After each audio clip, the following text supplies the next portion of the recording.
Happy Devil's Wednesday. This is the State of the Fan Address, episode 211, titled Best of Three Series.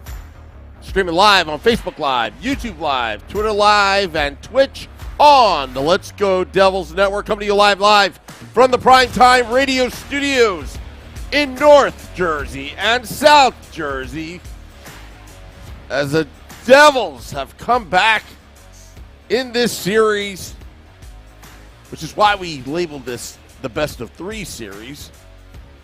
Coming up shortly, the founder of Vox Media, Devils fan, good friend of the podcast, Tyler Blazinski, is going to be on. And also, just a couple plugs. Thank you to JCB Architectural for supplying me a ticket to go to Game 5 tomorrow. That just happened over the wire about 5 minutes ago. Also, we'll be out on the big stage outside of American Whiskey, 51 Edison Place, in the heart of downtown Newark, New Jersey. We may have a special guest. I won't know till 5 p.m. Eastern tomorrow. But hello, Nick at pucksandpitchforks.com.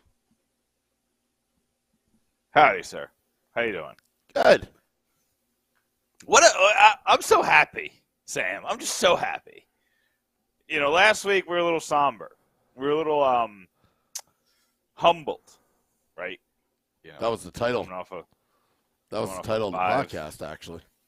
Humble. Come off a 5-1 loss. And then the Devils would add another 5-1 loss that next night. And things were looking bleak amongst this fan base. A lot of people saying, saw a lot of people saying, just want to win one game. Just want to win one game. And a lot of fans are saying, well, it's a sweep. It's going to be a sweep. We don't have the experience. Which fans are you talking to? Which fans are you talking to? You're not on Twitter enough to act like you don't know what I'm talking about. There were so many fans who were done, dejected, beyond. And I was mad. Don't get me wrong, I was mad. But I still had faith in this team simply because of how good this team was on the road. And all season, this team has left the Prudential Center and played well and used the road to build the momentum. That November run came from a road trip.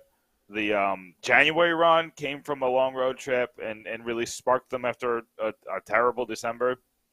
And, you know, Sam, the road record speaks for itself, second to only the Bruins in the entire league, and the Bruins were a historic franchise. The Devils almost beat up until like 6 games to go in the league in the season.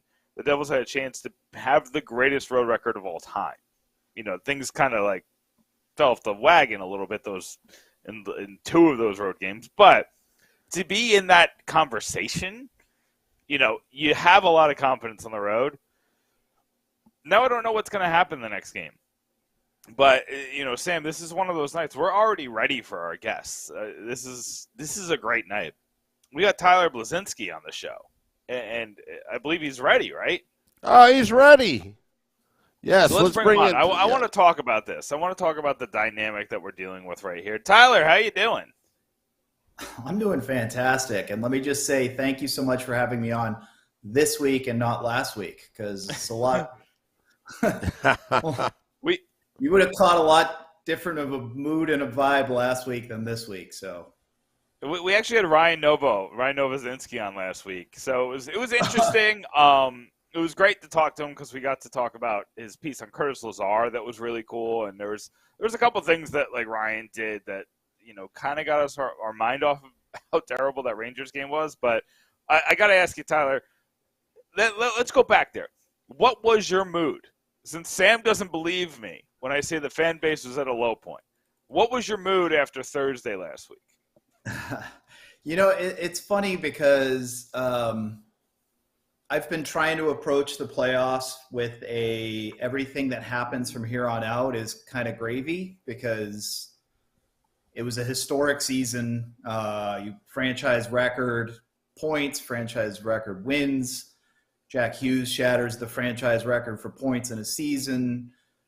And quite frankly, I never saw any of it coming. I thought they'd max out, if everything broke correctly, about 89 points or so. So I only missed by like 23 or something. Like, don't hold the math against me. But yeah, so I've been trying to view it that way. It's made it much harder to view it that way since they're facing the Rangers, and there's nothing more in this world that I want to do than beat the New York Rangers.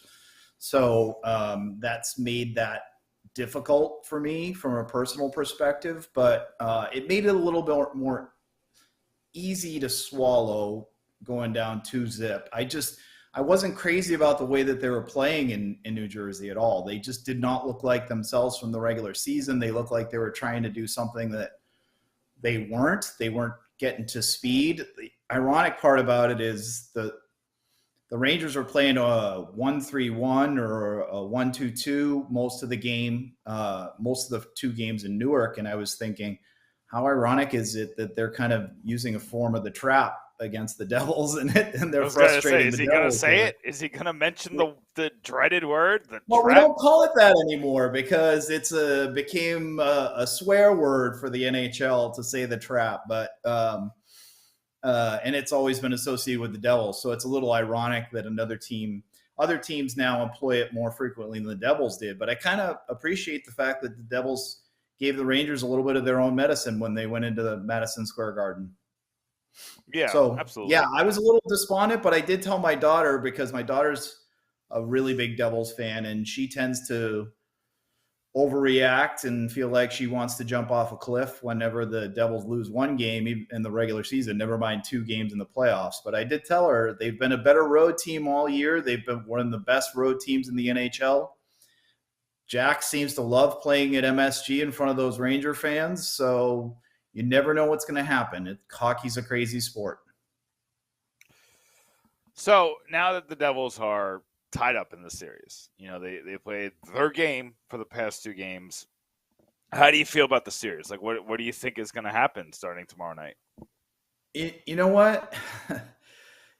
It's tough. It's difficult to say. I mean, if the Devils continue to get to their speed, their speed game and try and stay out of the penalty box. I know that's not a realistic thing. I think I tweeted something earlier that I think the Rangers have had something like either 18 or 19 power plays compared to the Devils 13. So I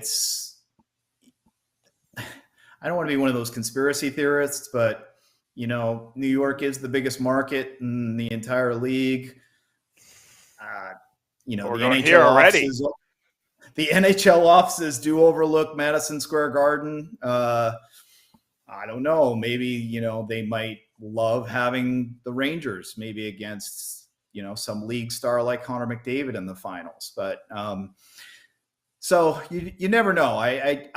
What's been disturbing to me about the officiating, not to get too much off the rails, is that they seem to be missing a lot of like slashing and high sticking and things like that, where it's a little bit more dangerous kind of stuff, where they're calling a lot of dives and trips, and sometimes they're not dives. Sometimes they're not trips. They're only dives.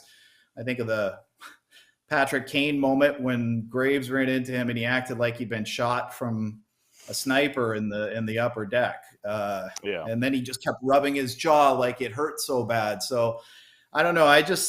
For me, I think the key is for the Devils is, are you going to be able to continue to sustain the success on the penalty kill? It's easy enough to say, just don't take penalties, but the way that the games have been called, I doubt that's what's going to happen.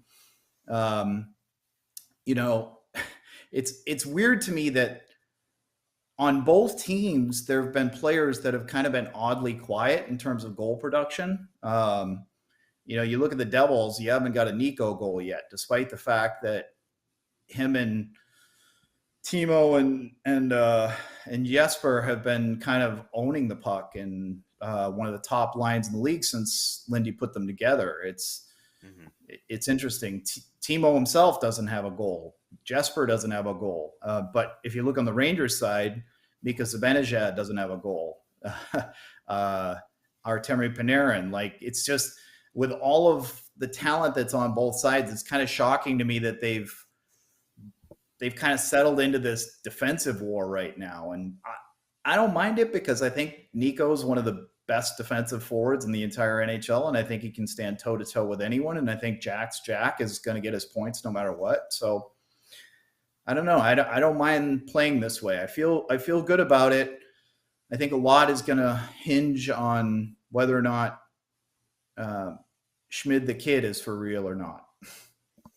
Yeah, and I kind of want to – you've come on 2 points that I want to bring up. So I'm going to get to the Schmid point in a second, but first I want to go back to Timo because we talked about this today on Twitter, and a lot of people are just looking – I think they're just looking at the score sheet and saying Timo's having a bad series, and I couldn't disagree more. I think you're in the same boat. What is your analysis right now of Timo Meier's play in these first 4 games? Well, I mean, I think honestly he might have had the worst shift of his entire NHL career last game, and I think a lot of people, I think even Ray Ferraro might have said something at the time like that might have been Timo Meier's worst 15 seconds in his career because he was stumbling, he turned it over badly, and then like maybe 2 seconds later he shot it out of play. Not even close. It was just like he rifled it out of play. It wasn't like it was so. I think people get fixated on stuff like that. But the thing to me that I like to look at is I feel like he's become kind of public enemy number 1 to the Rangers, not just for, when he fell on Shesterkin and Shesterkin, did his typical, my God, I've been shot moment, acting like it was the end of the world. But I mean, he wound up getting Shesterkin to take a penalty, even though his guy pushed him into it. It just, for me, I think he's doing a lot of things that can be obnoxious to an opponent and get under their skin. And I think that's an effective way of playing. Now, granted, you have a 40-goal scorer on your team. You want him to be contributing goals. Like, that's just bottom line. Like, the Devils aren't going to pay him $8 million, $9 million, $10 million a year, whatever it is that the number that they settle on with him, for him to be an annoying pest. Like, you can easily get that in someone else. You can get that in a Jordan Greenway. You don't need Timo Meier for that. So hopefully he breaks through in the next game. One thing that I've noticed, not to derail it, but I think a lot of the Devils are missing the net because, and this is something I've talked about a lot, is Shesterkin seems to be, if he has a vulnerability, it's up top. Like he gives the top of the net a lot. And I've always said that, people say that the hardest thing to do in sports is to hit a baseball. I think maybe the second hardest thing to do is to pick a top corner with a puck with giant men trying to stop you. So I think that's why the butterfly and the reverse VH kind of became a part of goaltending. It was to take away the percentages in the low part of the net. And that's the way Shesterkin plays. He's great post to post. He's great down low. But I think a lot of Devils, including Timo, have missed the net a lot up top because they've seen the tape, they've seen the tape on Shesterkin. And if he has a weakness, it's probably up there. He's really good with his glove, probably like mid net. But if you get it up top, there's rarely a goalie in the NHL that can stop it, not even Igor. So overall, I love Timo's game, but I think a lot of it is being derailed by some of that stuff. He does have a tendency of walking that edge. And if you walk that edge of hitting a lot and playing physically, you're going to wind up taking some maybe unnecessary penalties. Just ask Miles Wood. But that's kind of... I think Timo brings enough to the game that he's annoying the team, whereas, I think people will probably glad that Miles Wood is sort of on the sidelines right now just because he wasn't even bringing that pest element to his game. So, yeah, I agree. I think he is adding something, and that something is, with these last 2 games being razor thin, I think those some things did mean something. Like not my best analysis, I'm not gonna lie to you, but I do think that he's providing an element to his game that is adding value, and whether that's keeping the Rangers off the board, whether that's forcing them to hold their sticks a little tighter, and you kind of brought up missing nets because the Devils had to be perfect, but the Rangers have been missing nets because they've just been sloppy. So it's definitely like two sides of the same coin kind of deal, where the Devils are doing the same thing as the Rangers, but they're doing it because they have to be perfect. You have to hit this very small window to score an Igor, and the Rangers are doing it because they're holding their sticks so tight because it came so easily in games 1 and 2. And I don't think that that's necessarily Vitek Vanacek's fault, but I think it has a lot more to do with the Devils aren't giving up as many chances. So they're so desperate to take advantage of the opportunities that are handed to them that they're holding their sticks so tight like that it goes wide. And you've seen that a couple times with Panarin. Well, I think one thing that you can't discount here is Schmid is 6'5". He's a big boy. Like when he's playing, out on top of his crease or he's cutting off the angles, it's really difficult. It's probably even more difficult to hit the corners with him than it might be to hit the corners. As long as he's playing positionally sound, which thus far he has, it's tough. Like, so while you're saying they're being sloppy, I think a lot of it is probably a similar situation, especially since Schmid has gotten in there. He's a hulking presence compared to Vitek. You add 3 inches, you add the equipment and everything. He's, his pads are going to be bigger because he's 3 inches taller. Like it's just natural for it to be that way. So I think they're trying to hit the same sort of general spots because that's how you succeed in hockey these days, is by hitting those spots most of the time. You look, I think it was game 3 where, Dougie's overtime goal, he had the entire top half of the net to hit. And thankfully he hit it. He still went just under the bar. So I was like, for a second, I thought it went off the crossbar because of the sound. But, and then Jack's goal too. Like you have the Palat screen. That's the other thing. Whoever's better at getting in front of these goalies, whoever is more aggressive, and Kreider's going to be there. He's just that's his presence, that's his office. He'll be there. The one thing that I think Schmid has over Vanacek, and I was even commenting on this before Schmid was put in there. Schmid's bigger, so like if Kreider tips it, maybe that goal that went kind of through Vitek after he tipped it. I don't know. I think that was game 2. I don't remember exactly, but Kreider tipped it right in front and it kind of went through Vitek. Yeah, I don't know if that goes. I don't know if that goes through Schmid just because he's bigger. Yeah, and I know that sounds sort of, but he is like you're not talking. You're not talking. And Lindy Ruff brought that up. Ruff brought that up, and I don't remember if it was the end of Game 3, the Game 3 post, or the pre-Game 4. I forget which one he brought it up, but he brought up that a reason for making this change is just the size. And he said it. He's like, and I think that part of it was not trying to throw Vitek under the bus, not saying like, because he said that he didn't think that Vitek did a bad job, and he thinks that the Devils are playing better in front of Schmid. But he also brought up that Schmid is just bigger, and the goals that are going in are size can deter that. So I do think that's a really good point.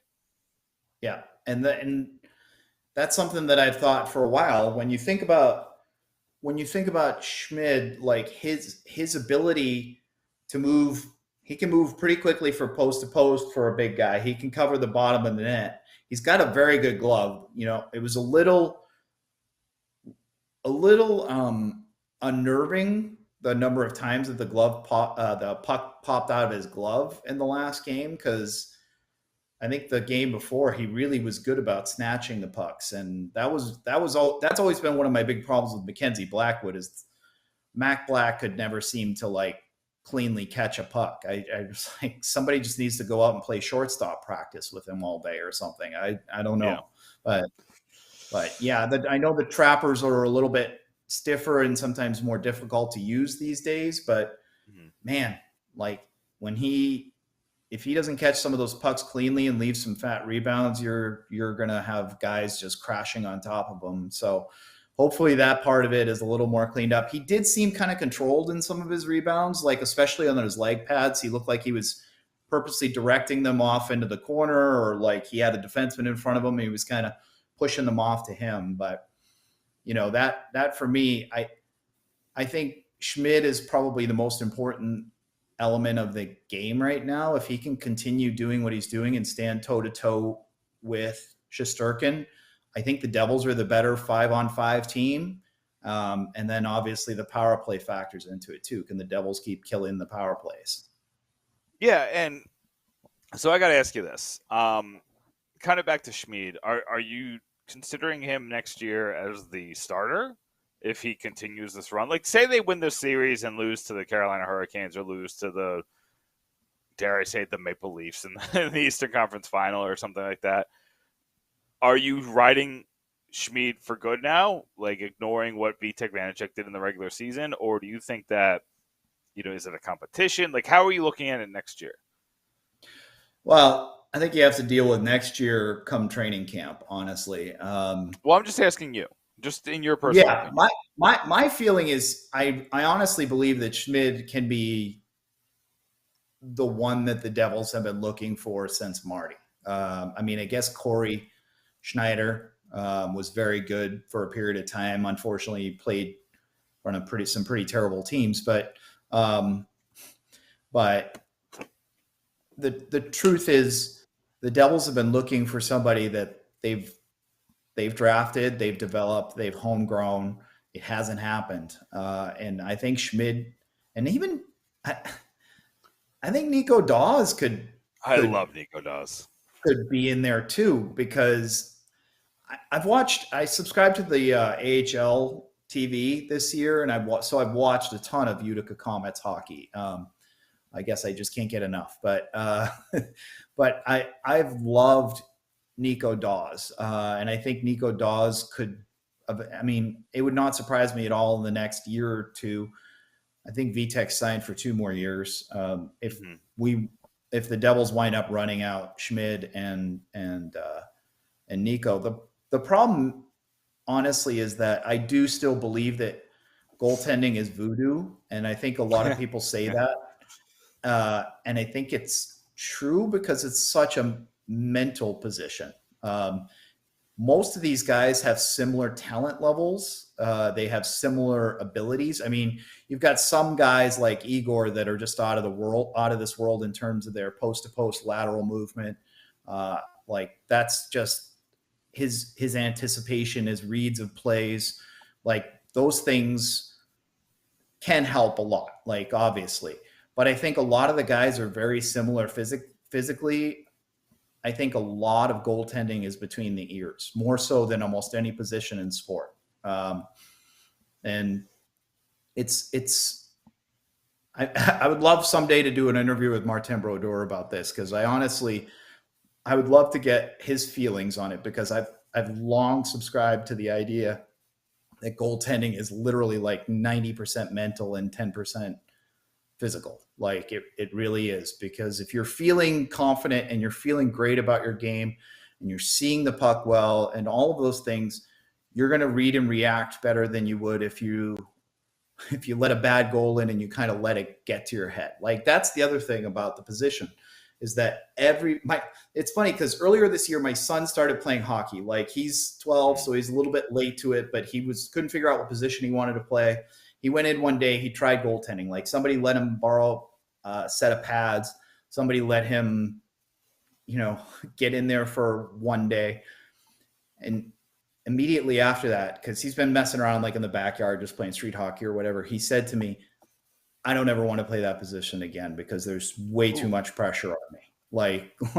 Like everybody looks at you like it's all your fault if something goes in that they don't think it should have.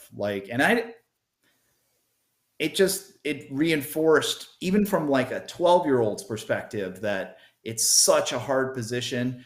It's so hard. You have to be so mentally strong, because it's funny because you even see Ranger fans, like after the last game, I go on Twitter a lot. I sort of read a lot of the reactions and whatnot. You see Ranger fans calling out Igor for the goal from Siegenthaler. Like you guys have this goalie that won the Vezina last year. He started a little slow this year, but he's been Vezina caliber again coming down the stretch. He's been out of his mind in the first 4 games.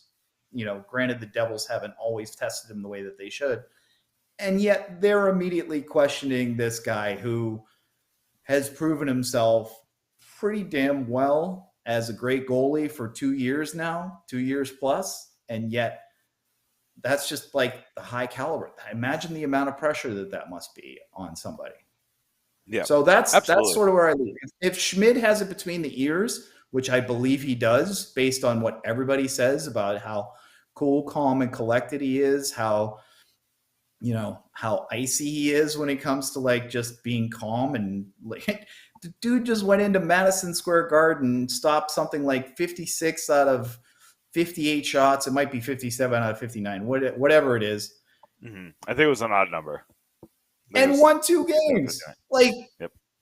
at 22 years old. Like you have to tell me, and granted, the Rangers didn't put up much of a fight in the second game, but they did in the first game, and he was stellar. Like, he made some unbelievable saves. So I think he's got it between the ears, and honestly, if he is what everybody in Devils land hope that he is, this team's going to go on a run, like, for a long time. They've still got Luke Hughes sitting in the stands watching all this. I mean, can you believe it? Simone Nemec I've watched all year long. That kid has come leaps and bounds from the beginning of the year, and he's going to step right into the NHL next year and be a difference maker. Yeah. I'm convinced of it after watching him. So good luck rest of the NHL, because if Schmid is it, that's the only missing piece that the Devils have, in my opinion.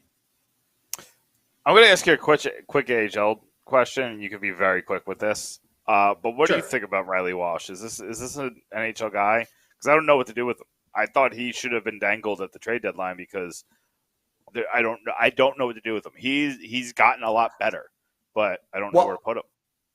I'll put it this way. I honestly think that he's and I think Fitz has been really smart holding on to him, because he's a good insurance policy. If I believe in my heart after watching Nemec that he's ready for the NHL, but I think he's a really good insurance policy to have there, just in case that Nemec proves to be a little bit in and over his head last year. Because I think Severson is all but gone. Like, I don't think there's any way they're bringing him back. I wouldn't mind, considering he's played really, really well over this last little while. He's been one of the Devils' better defensemen in the playoffs, and I know Devils fans have love-hate relationship with him, but mostly a hate from some segments of the Devils fandom. But I think he's going to wind up somewhere else, because he's going to have a chance to cash in big. Right-handed defensemen are valued in this league, and he's going to probably wind up being a number 1 defenseman for maybe a smaller team, like maybe not one that's knocking on the edge, or maybe even someplace like the Leafs. I mean, who knows? But I think Riley Walsh is going to be a really nice insurance policy in case Nemec proves that he's not ready to be that guy yet. Okay, that's fair. I kind of want to switch gears here. I want to talk about the Rangers, and kind of, I don't expect them to come out the same way they've come out the last 2 games. Maybe the last one. I don't think they played that badly in Game 3. I don't think so was either. Really on his game, but I think they kind of played badly Monday night. So going into this now 3-game series, winner, the next team to win 2 games wins the series. Who are you most afraid of on this Rangers team?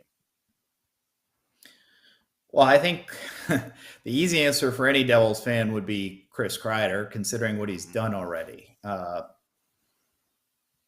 I would probably, and a lot of people would probably say Igor Shesterkin, considering that he's Igor, and he was probably the scariest factor headed into this series. But I really don't like the fact that Mika Zibanejad's sitting on 0 goals. I read from one of the New York Rangers reporters today that they're moving him back out to his one-timer position on the power play, which doesn't surprise me in the least, because that's been a huge strength of that power play for almost 2 years now. So why they ever went away with it, I don't know. That's something you need to ask Gerard Gallant. But that he terrifies me just because he's been relatively quiet. I do think that Nico Heischer has done a remarkable job on him. I pray that he can continue to do so. I think that matchup, if you have Meier and Bratt with him, with Nico, I think that favors the Devils. The only thing that worries about Mika is him on the power play. But you put him, and then you have Kreider standing in front, and they're going to try and set up that one-timer.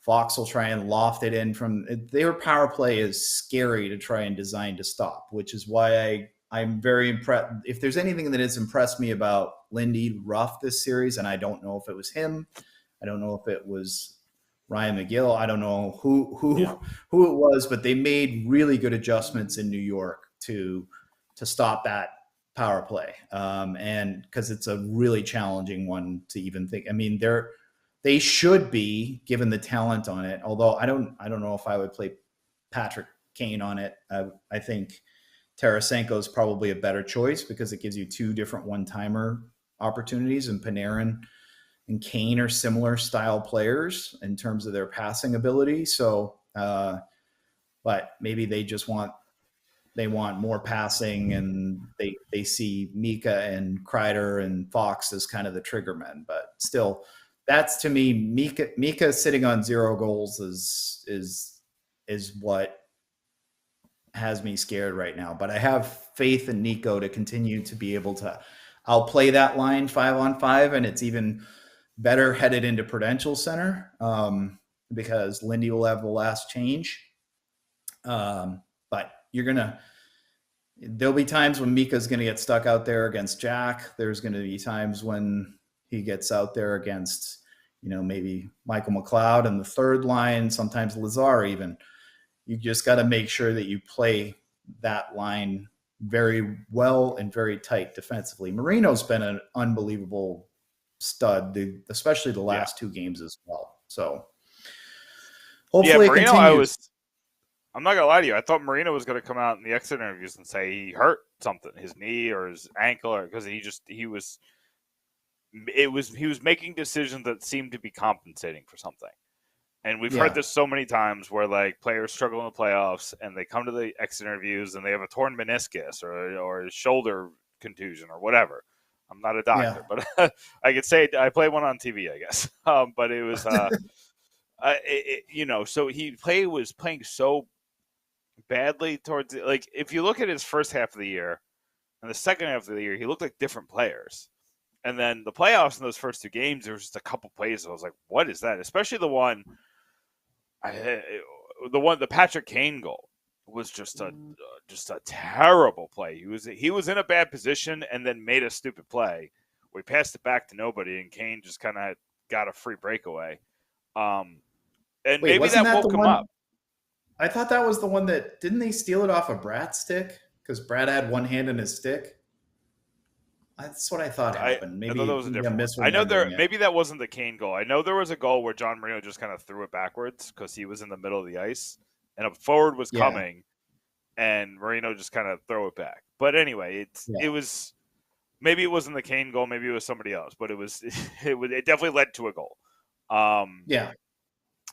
And ever since that play, he's probably been our best defenseman. I don't know the numbers or the game score of it, but from what I'm seeing, he's been our best defenseman.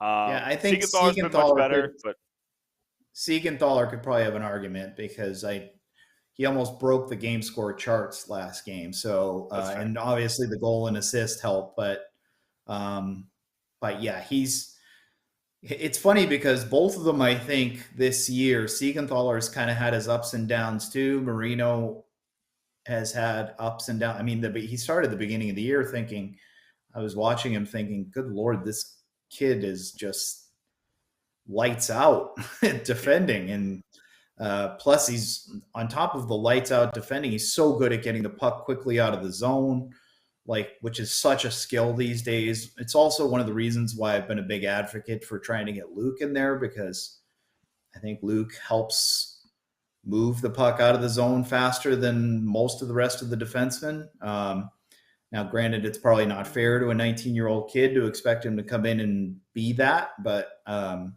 But the other thing, I've watched a lot of Luke at Michigan the last 2 years, and good Lord, he's got that thing. And I took a lot of heat from Ranger fans because I was suggesting after game 2 that they put Luke in because I felt like Luke could give them something at the blue line similar to what Cale Makar does, similar to what Adam Fox does.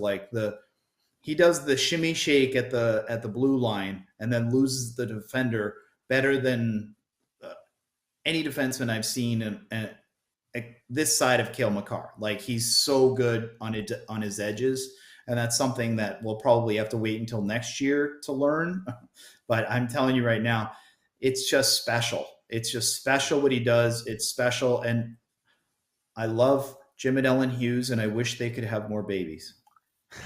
I think that train has left the station, Tyler. I know. You could always before I let you go, clone or something. Yeah, we just gotta wait for Jack to find a wife and have babies of his own. I think that's the next step. Well, hopefully Ellen's still around to teach them how to skate. So yeah.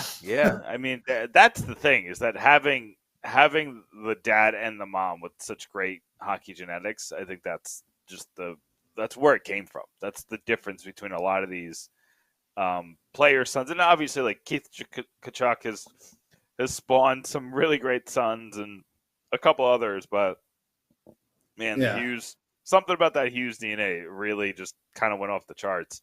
Before I let you go, I gotta know, what's your key to victory for the Devils? What do they have to do to win this series? Oh, man, you want me to boil it down to one thing?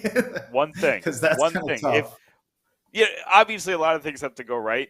But what is the thing where it's like, well, this is why, for the past 2 games, it's been Akira. Akira is why they won. You can give props to the penalty kill.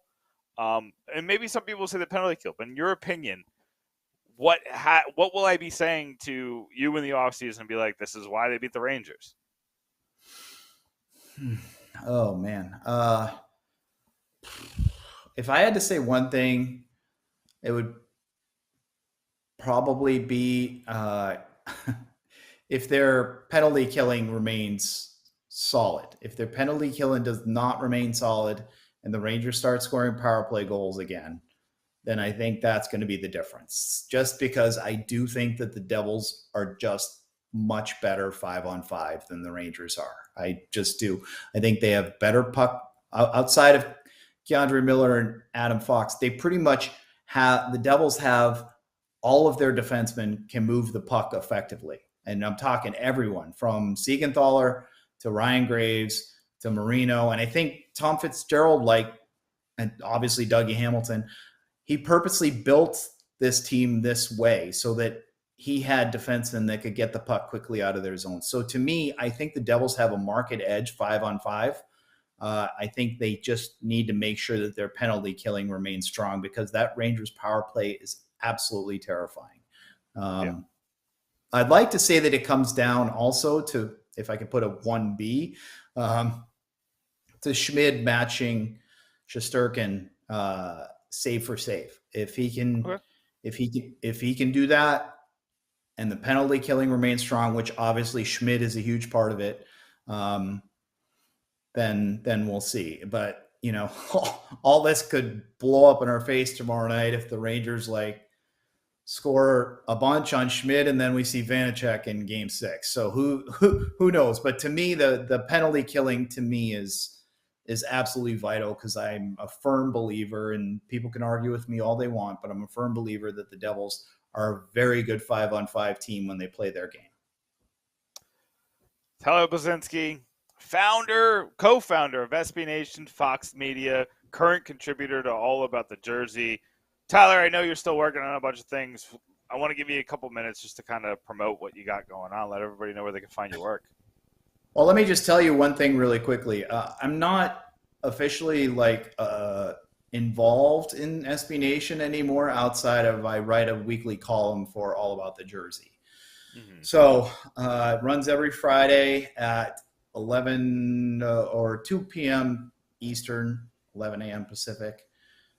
Usually I call it Fan First Friday because I consider myself one of the biggest Devils fans alive. I've been a fan since probably 86, which is 35 years ago.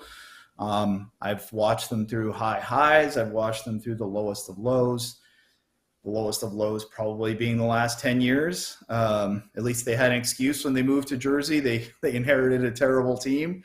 But yeah, so I try and cover it from that perspective. I try to get an idea as to what the fan pulse is and what people are talking about that week, and then sort of address it and think of my take at it. So it's called Fan First Fridays. Runs every Friday and all about the jersey. I appreciate John Fisher and the crew over there letting the old founder of SB Nation back on board to be able to write about my favorite hockey team and my favorite sports team ever, now that my beloved Oakland A's are probably moving to Las Vegas. So it's a real sore spot for me and don't really want to talk about it. But the other thing I wanted to mention just quickly is that you mentioned Novo at the beginning, and just wanted to let you guys know a fun little fact is that at one point in time when Novo was in college, he actually wrote for my company. So wow.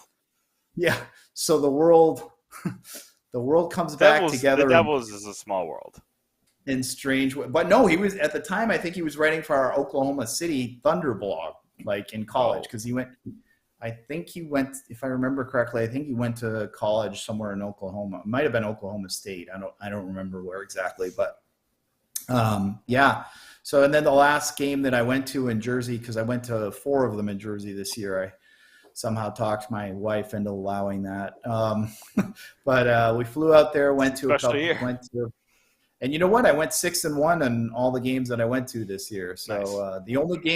The only game I lost was that Toronto game. So, which, let's face it, they didn't really lose that game. And it's hard to beat 2 opponents. I'll say that to my dying day. So, but anyway, it's just kind of a small world, how Novo. And so the last time we were out there, Novo came down and took a picture with my kids and stuff, because honestly, we had such a huge company and we had so many writers that, and they were working under managers at each one of the sites. I never even realized that he had worked. And he messaged me one day on Twitter, said, "Hey, just so you know, I used to write for one of your blogs." So I was like, "Oh, that's funny." Crap. So yeah, it's a small world. Yeah, he's great. He's been one of the. You just for a second, pause and just be thankful for all of the unbelievable additions to the Devils family this year. From Bill Spalding to Adam Hamway to Novo, I think James Nichols. James Nichols was all Islanders last year, so he's new. There are so many great people now involved. When we lost Corey Massasak, thank you. Lost him to the San Jose Sharks and the Athletic. I remember the Devils fans were just so despondent in terms of coverage, and thankfully the team got great. People are reading this stuff now. People are as obsessed with it as I am. It's fun. It's more fun than ever interacting on Twitter with people. It's just I have a blast, and I've just thrown myself in. It's been great because I live in California, so I feel super connected to the Jersey team, the Jersey family all the time, and we are one lucky, happy, worldwide family right now. And I'm going to leave you with this, Tyler, because it kind of blew my mind, but one of my writers wrote about this. The last fingerprints of Lou Lamoriello are going away this year.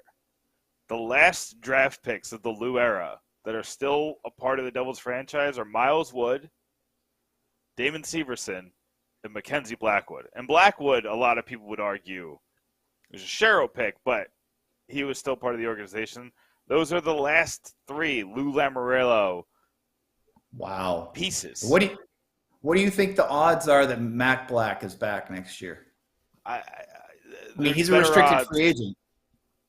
Yeah, I think there's better odds that my next kid is a deer.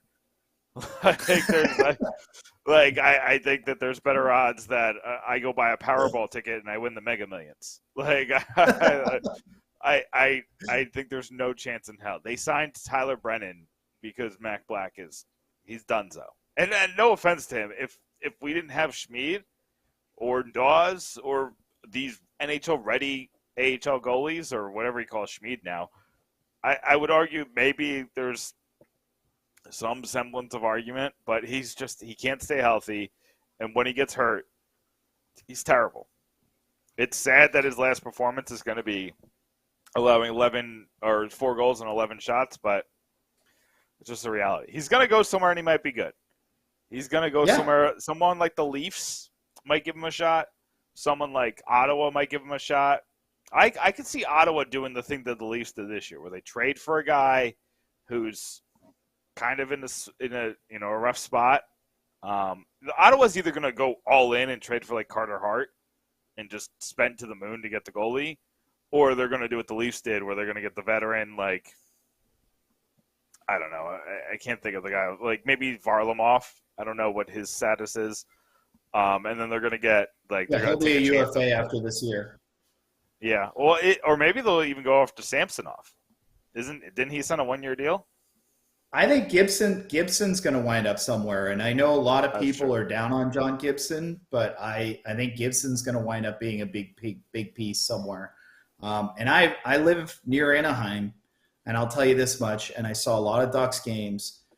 The numbers are not good, but when he is on, he is still one of the best goalies I've ever seen. Like I just like so. And then around the deadline, I was screaming and jumping up and down and yelling that the Devils should have gotten out and got Karel Vejmelka out of Arizona. Yeah. Because even though Vitek had a great year, I love his personality. I love what he brings to the team. I love his energy. He's fun. He's like almost exactly what the team has needed for a long time, just consistent most of the time. I mean, he did have a little bit bump this year, but I wanted some sort of veteran presence there, somebody who I think was ready. And he was, coincidentally, I wrote something about this. Karel Vejmelka's contract is almost an equivalent to what Mac Black's was, only it goes on, I think, another 2 years. So, okay. But if you can get Schmid at playing at an outstanding level, wind up being your starting goalie, and you want to go that route, which I think can be a little bit scary considering how young he is, and you just never know, bumps along the road. It's rare that a 22-year-old comes in and just becomes a legend, but it happens. Just think about what the Devils will be spending on their cap just for goaltending, which, I mean, what's VTech at? 3.5 or something? Something like that? 3.4, I think it's 3.4. But and then you have Schmid on an entry-level deal for next year. Like, you are bargain at that point. And you get to use that money to do wonderful things for... Sign Timo and Jesper. Yes. I've taken to calling that line Nico and the RFAs, sort of like it's a band. That's funny. Tyler, it's been great. I kept you way over your time, but I think you were enjoying your time. So happy to have you. We're looking forward. This better be I want to taste Rangers fans' tears tomorrow night. So I know you're in the same boat. But we'll look forward to your Friday vlog. I want to taste them Saturday night, not tomorrow night. Okay, fair enough. I want them every night. The crying is loud right now. But Tyler, I want the win. I want Henrique all over again. Yeah. Tyler, thanks so much for coming on. We'll talk to you again soon. Yeah, great seeing you guys. Take care, Nick. Take care, Sam. Thanks, Tyler. That is Tyler Blazinski, founder of Vox Media. You can find him on Twitter at Papi Blaz.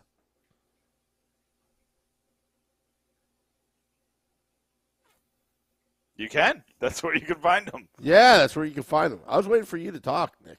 Sam, there was a lot. Obviously, we talked to him for like 45 minutes. So there's a lot to go over with that interview. It was good. I think the Schmid thing is the thing. It's Schmid. Schmid and the penalty kill. Schmid. Okay. I've always heard it as... It's like Schmid happens. Schmid. Who told you that? I know. I've got sources. It's Schmid. Okay. I'll tell you this though, it's not Schmid. Like the ESPN broadcast. Well, yeah. I mean, ESPN with their Jesper Brott, and then when they had Andreas Johnson, but I think it is Johnson. Yeah. See, I don't believe anybody. Yeah. I don't believe anybody. You're all lying. I'll always bring it up when Tyrod Taylor became Tyrod 7 years into his career or whatever. It's like, actually, you've been saying my name wrong the entire time, and I haven't fixed it. Like, there are literally PR guys who go and ask them, how do I say your name? Because they have to do it for the pronouncer section of the media guide. Like, I know this is how this works, yet we still get these wrong. So, well, Mark Schwab says it's without the E, and he's from Switzerland, I believe. Okay. Yeah. Schmid, like Schmid happens. I heard you the first time. No, I just want to. No. I just want you to know. Why are you wearing green? Why are you wearing green? Are you like Lindy Ralph wearing a blue suit? Can I just tell you how much that makes me mad? You know what? I know that you've been in Buffalo and New York. Like, you've been blue for a while, but you also had to stop in Dallas. Like, where's your black? Like, get the hell out of here with these blue suits. You know what? I know it's small. Don't question Lindy Ruff, okay? I had to defend this guy. Get out of here with these blue suits against the Rangers. What are you doing? Hey, you know what? If they're winning, I don't care what he wears. But he lost in one of them. The first time he wore it, they lost. I was just trying breaking it in. It looks like he's worn it for 25 years. It's not a new suit. Josh Harris, take some of that Commander's money and buy your coach a damn suit. I don't think it Josh. Makes me so mad. Do you think Joshua Harris will have money left over after that deal? He's, you know what? He made so much money with this going to Game 5, and if it goes to Game 7, he honestly made. I'm trying to put the numbers together, but he might have made $50 million if the Devils can force a Game 7, which maybe it's much. Maybe it's not. I think it's. I'm trying to think. I think they get like $20 million per game for playoff games. No. 2012, the Stanley Cup Finals netted about $3.5 million per game. Okay, maybe I'm a little high, but I bet you with everything and how much everything costs now, I bet you it's closer to 10. I'm thinking it's probably about, because back in 2012 versus now, I bet you the Devils have sold out a lot of their suites, and that's where the big ticket items are, those suites. So if I was to guesstimate how much the Devils are making per game, I'm gonna pin it as, because these ticket prices are pretty high. I'm gonna pin it around, they're netting about $6.5 million per game. That's net. Keep talking, because I found something from. So talk for a second. I think I found something that can help. Yeah. So I don't know. I mean, we could always do the math. You could go on Ticketmaster and ticket these prices, and multiply it with the amount of seats, and you'll get your number. But those suites, I mean, the Devils have a lot of suites that that have been sold. So I think the Devils are doing fine. I think the arena itself is probably the most profitable, because outside of the Devils, they make a lot on concerts. A lot of money on concerts. Yeah. And they're filling up that. I mean, they are one of the most, for that size arena, they are one of the most sought after arenas in the country. That's why they get bigger acts, because I think, when you compare it to other hockey arenas, it's not very big, but MSG is the most expensive arena in the country. And, they charge such a weird rate They charge you more if you broadcast it. They charge you more if you stream it. They charge you more if they. There's all these different pricing models for MSG. Yeah. But Prudential Center, from what I mean, I haven't looked at this in a while, but I don't believe that they have a similar structure. So a lot of the bigger acts will go to the Prudential Center, thinking that New York fan base will travel there for the big concerts. That's why you get the bigger acts there. Well, yeah. I mean, also, if you think about it,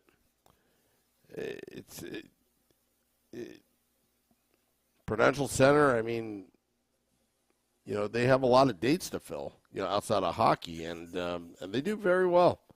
When Vanderbeek brought the Devils to Newark, remember, they were exclusive. I believe they were exclusive to AEG, and AEG wasn't bringing anybody.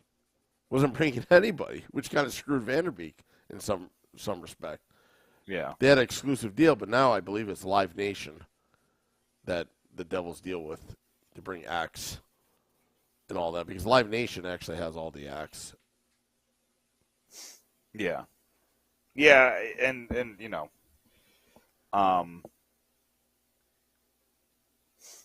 trying to figure, because it's so hard, because a lot of these numbers are from 2020, which obviously 2020 it was in the bubble. So but I will tell you, because of revenue, and it's hard to tell because a lot of the numbers were, even last year, there was still a pandemic impact to revenue, just for hockey related revenue, and it's substantially higher this year.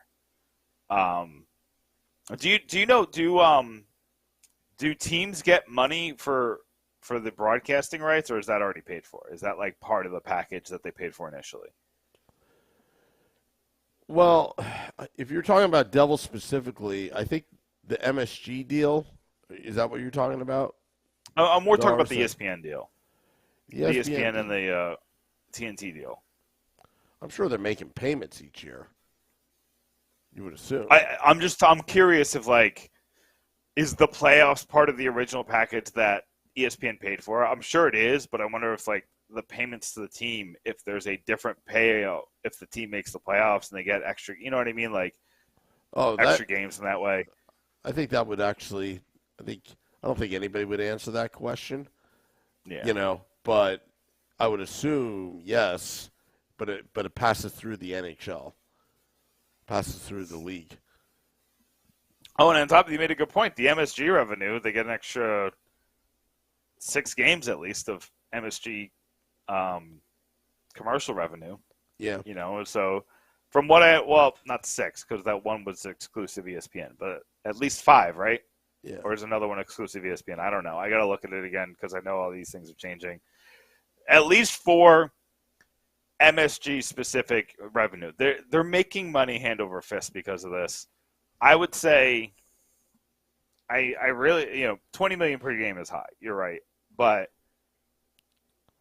because they make all these numbers are really old, so it's really just not. It's not. I'm telling you, Nick, Stanley Cup Finals, 2012. If you compare that price range, compare what they're charging now. I know the Devils were netting around $3.5 million per game in the Cup Finals. Mm-hmm.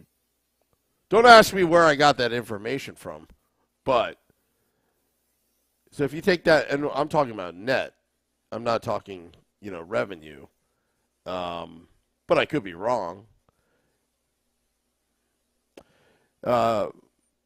Mark's asking, got Sam, is Short Sky joining you tomorrow at American Whiskey? Yes, he is. We will be live at American Whiskey on the stage. Perhaps a big guest coming. A good friend of the podcast coming. We won't know till 5 p.m. Oh, boy. Yeah. But yeah, that's all I got, Sam. I do have some plugs, though, since you're already plugging. Yeah, plug away. So, Charlie, I want to promote that Charlie Borges Jr. Story on Lou Lamoriello. The last fingerprints of the Lou Lamoriello era is about to be over. I think there's, Tyler asked me, hey, what chance I think Mackenzie Blackwood coming back? 0. He's not coming back. They're still mad at him about the vaccine thing, and it just never got better. And I don't think – I think that fence has been mended partially, like enough to like continue working together. But it's a well-known fact that he tried to trade him. And Fitz knows when it's time to give up on a player. He will give up on a player 1 year early than 1 year late. That's what he did with Zaka. He gave up on Zaka 1 year early. And Zaka had a huge season this year and had to get paid. And that contract is going to look like spoiled milk by the end of it. Eric Holla is not – I'm not saying that he got a big asset, but Eric Holla has been good for the Devils this year. You know, he's played a very crucial role that they needed. And Blackwood, he's just going to say goodbye. It just is what it is. I think this is going to be a particularly interesting offseason for the Devils. They got these 2 big contracts coming up in Jesper Bratt and Timo Meier that they have to figure out. But on top of that, like, are you just going to fill the roster? You have all these players that look like they're NHL ready. And you got a bunch of prospects that, like, what do you do with Tice Thompson? I've been bringing him up, like, every podcast for, like, the past 5 weeks just because I'm so intrigued by this player. What do you do with Graham Clark? What about Gritsik? Arseny Gritsik in Russia? His agency has been on there being like, we'll talk to the Devils. We don't care. His contract's up. Like, and that agency is a little bit, you know, that's kind of how they negotiate. They negotiate through Twitter. But that's wild, Sam. Like, Arseny Gritsik is just like, sure, yeah, why not? Let's go to the Devils. Like, what do you do? Like, there's so many people are like, you know, you got to focus on forward again. You got to focus on forward again because, you know, you're getting a little weak at forward. I was like, and people are specifically saying center, which I'm like, you got Jack Hughes and Nico Hischier. And then you got McLeod and Boquist and Mercer and all these other players that can play center. Like, you're not weak at center in the prospect pool. You're just you have so many young centers that they all graduated. But anyway, my point being is that a lot of people are like, well, you're stacked on defense forever, and you're stacked at goaltender for a long time. From what it looks like with Dawes, Brennan, and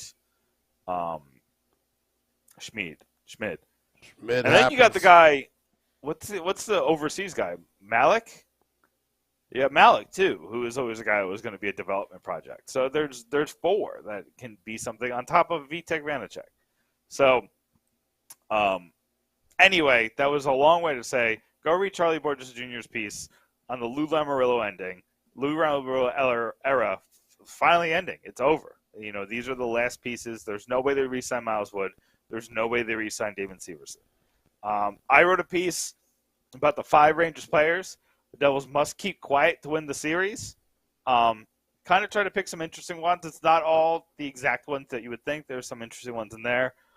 Jersey Joe wrote about the strategy the Devils used to beat the Rangers. And then just a bunch of reaction pieces from the Devils evening this series. Akira Schmid, penalty kill, the whole kit and caboodle. Go to pucksandpitchforks.com. Check that out. Yeah. Yeah, I guess that's it for plugs. Just a reminder, American Whiskey, both post-game, pre-game and post-game, Game Day Live and Devils After Dark after the game. Scotty, Sirius XM, Liquid Metal, and I will recap the game that was. Want to thank Tyler Blazinski for coming on. Want to thank you, the fans, tuning in on Facebook Live. See you interacting there, Nick, on Facebook Live. And also YouTube Live. Tomorrow, there will be a morning woo. I don't know if you've been watching, Nick. Around. I haven't been able to watch. As you know, I started a new job, but I've seen that you've been doing them. It's all the rage. I thought it was a joke when fans wanted me to, but at the games, they're like, hey, when are you going to have the morning woo? Or there's fans actually start chanting, morning woo, when they walk by the big stage outside American Whiskey. So, at first I took it as a joke, but then, I don't know, now I'm starting to do it. How's it doing? Is it doing well? Yeah. Except for I looked at our social numbers on the podcast last 2 weeks have been great. So I got to thank the fans for that. Brian Novo did well last week, and the preview podcast obviously did really well too. So it's kind of it's the newest morning show for New Jersey Devils fans, and that's why I let you talk to Tyler, because really I should be in bed right now, resting up for the morning woo. What time do you go on? I don't know, 6:30 a.m. Eastern. What are you doing, Sam? People are watching, though. That's the crazy part. People are actually literally watching and engaging. And then I have people thanking me for doing it. Sam, I need my beauty rest. All right. You need your beauty rest. I need my beauty rest. I'm going to hit the music. Jeez. Well, I'm trying to find the music. Sorry. I'm looking for it. Oh, here it is. There we go.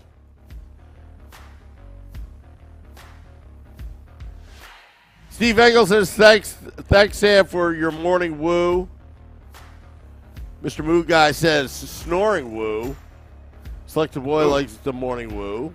So does Max. All righty. We'll get out of here. We'll see you tomorrow. Till next time, let's go Devils.